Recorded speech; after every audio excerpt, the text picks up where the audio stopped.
بسم اللہ الرحمن الرحیم۔ السلام علیکم ناظرین، دین دنیا چینل میں آپ کو خوش آمدید کہتے ہیں۔ ناظرین، آپ نے ہماری ویڈیو میں سنا ہی ہوگا کہ مسیحی افراد کے کیا عقائد ہیں، وہ گناہ اور ثواب کی تعریف کیسے کرتے ہیں، ان کے سوچنے کے انداز سے متعلق بھی ہم نے سینکڑوں ویڈیوز آپ کی معلومات کے لیے بنا رکھی ہیں، مگر آج کی ویڈیو انتہائی منفرد ہے کیونکہ اس میں ہم آپ کو ایسے لوگوں کی زبانی عیسائیت کے اندر کی کچھ باتیں بتانے والے ہیں جو پہلے عیسائی تھے اور بعد میں مسلمان ہو گئے۔ آپ کو چرچ سے متعلق یہ باتیں کبھی سننے کو نہیں ملیں گی کیونکہ چرچ کے معاملات انتہائی خفیہ رکھے جاتے ہیں۔ جیسے کہ فلموں اور ڈراموں میں دکھایا جاتا ہے، چرچ ویسے آپریٹ نہیں کرتا۔ آج کی ویڈیو میں ایک مسلمان بہن کی زبانی ہم آپ کو اندیکھے تمام حالات و واقعات سے آگاہی دیں گے اور بتائیں گے کہ چرچ میں دراصل ہوتا کیا ہے، اور ساتھ ہی ہم آپ کو اس بہن کی قبول اسلام کی پوری کہانی اس کی زبانی سنانے والے ہیں، تو اس ویڈیو کو آخر تک ضرور دیکھیے گا۔ ناظرین، اس اسلامی بہن نے بتایا کہ میں لتھوانیا میں پیدا ہوئی، یہ یورپ کا ایک چھوٹا سا ملک ہے اور بنیادی طور پر وہاں اکثریت کیتھولک ہے، اور اس طرح میرا خاندان بھی تھا۔ مجھے یاد ہے کہ میں کرسمس اور کبھی کبھی اتوار کے دن بھی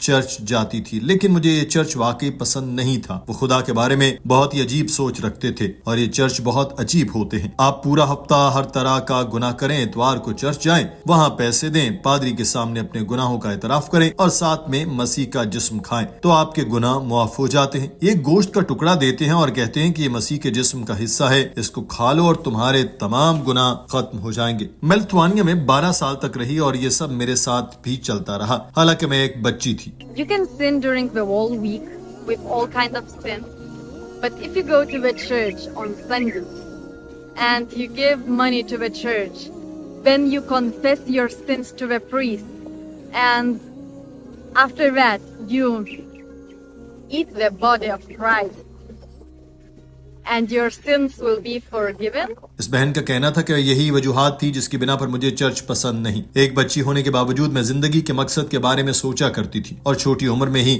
میرے ذہن میں یہ خیالات آتے تھے کہ کیتھولک ایک سچا مذہب تو ہرگز نہیں ہو سکتا۔ جب میں 12 سال کی ہوئی تو میرے والدین اسپین میں شفٹ ہو گئے اور میں وہاں جا کر چرچ میں نہیں گئی۔ میں نے وہاں مذہب کو بالکل چھوڑ دیا تھا۔ میں وہاں خدا کی تلاش میں تو نہیں لگی، مگر اپنے ہونے، اپنے وجود کے بارے میں سوچا کرتی تھی کہ میں یہاں کیوں ہوں، میں کیا کر رہی ہوں، دنیا میں جو چیزیں ہیں ان کا وجود کیسے ہے، اور کچھ سوال تھے جن کے جوابات مجھے نہیں ملے۔ اور پھر میں نے مختلف مذاہب میں دلچسپی لینا شروع کی، ہندو مت، بدھ مت، ذائچوں کے بارے میں پڑھا۔ غرض یہ کہ ہر چیز کے بارے میں میں نے کچھ نہ کچھ دریافت کرنے کی کوشش کی کیونکہ میں بہت مایوس تھی۔ مجھے سچ کو تلاش کرنا تھا، مگر ساتھ ہی میں کسی مقصد کے بغیر زندہ رہنے سے بھی تنگ آ چکی تھی کیونکہ سب جانتے ہیں کہ ہر کسی نے کبھی نہ کبھی تو اس بارے میں سوچا ہی ہوگا کہ ہم دنیا میں کیوں آئے ہیں، ہمارے یہاں ہونے کا کیا مقصد ہے۔ ظاہر ہے کہ ہم دنیا میں کچھ اہداف طے کرتے ہیں، ان کو پا بھی لیتے ہیں، کچھ رہ جاتے ہیں، مگر دل میں سب جانتے ہیں کہ یہ تو زندگی کا مقصد نہ ہوا۔ کیا ہم نے کبھی اپنے آپ سے سوال کیا ہے کہ ہم اپنے اندر کوئی خوشی محسوس کرتے ہیں یا پھر ایسے ہی جیے جا رہے ہیں؟ کیونکہ میں نے ایسے سوال کیے تھے اور میرے لیے دنیا کافی نہیں تھی۔ میں نہیں جانتی تھی کہ سچا خدا کون ہے، مگر میں اس سے اپنے دل کی بات کرتی تھی اور التجا کرتی تھی کہ مجھے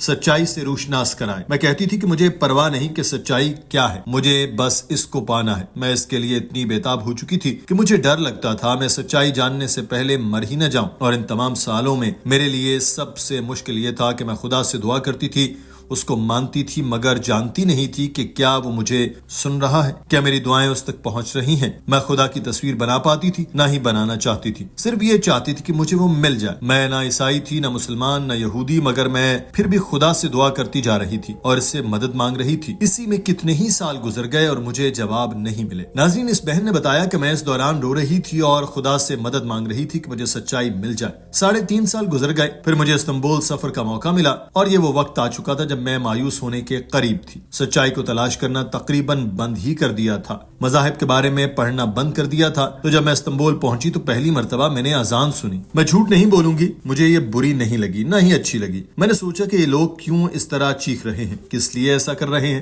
شاید شیطان وسوسہ ڈال رہا تھا۔ اور پھر میں وہاں واقع بلو مسجد میں گئی۔ وہاں بہت سی کتابیں تھی جن میں اسلام کے بارے میں لکھا تھا۔ ایک کتاب اسپینش میں تھی۔ میں نے سوچا کہ ٹھیک ہے، میں یہ کتاب لیتی ہوں اور اس کو پڑھوں گی۔ اور پھر میں جرمنی چلی گئی۔ وہاں میں نے کتاب پڑھنا شروع کی اور میرے دماغ میں جیسے دھماکے سے ہونے لگے کہ ان تمام سالوں میں جن ہزاروں سوالوں کے جوابات تلاش کر رہی تھی وہ کتاب میں موجود تھے۔ مجھے یقین ہی نہیں ہوا کہ میں یہ سب پڑھ رہی ہوں۔ میں اس دن بہت زیادہ خوش تھی۔ Not all the answers, but really a lot of answers in one just little book. Wow, that was extremely crazy. I couldn't believe that what I was reading.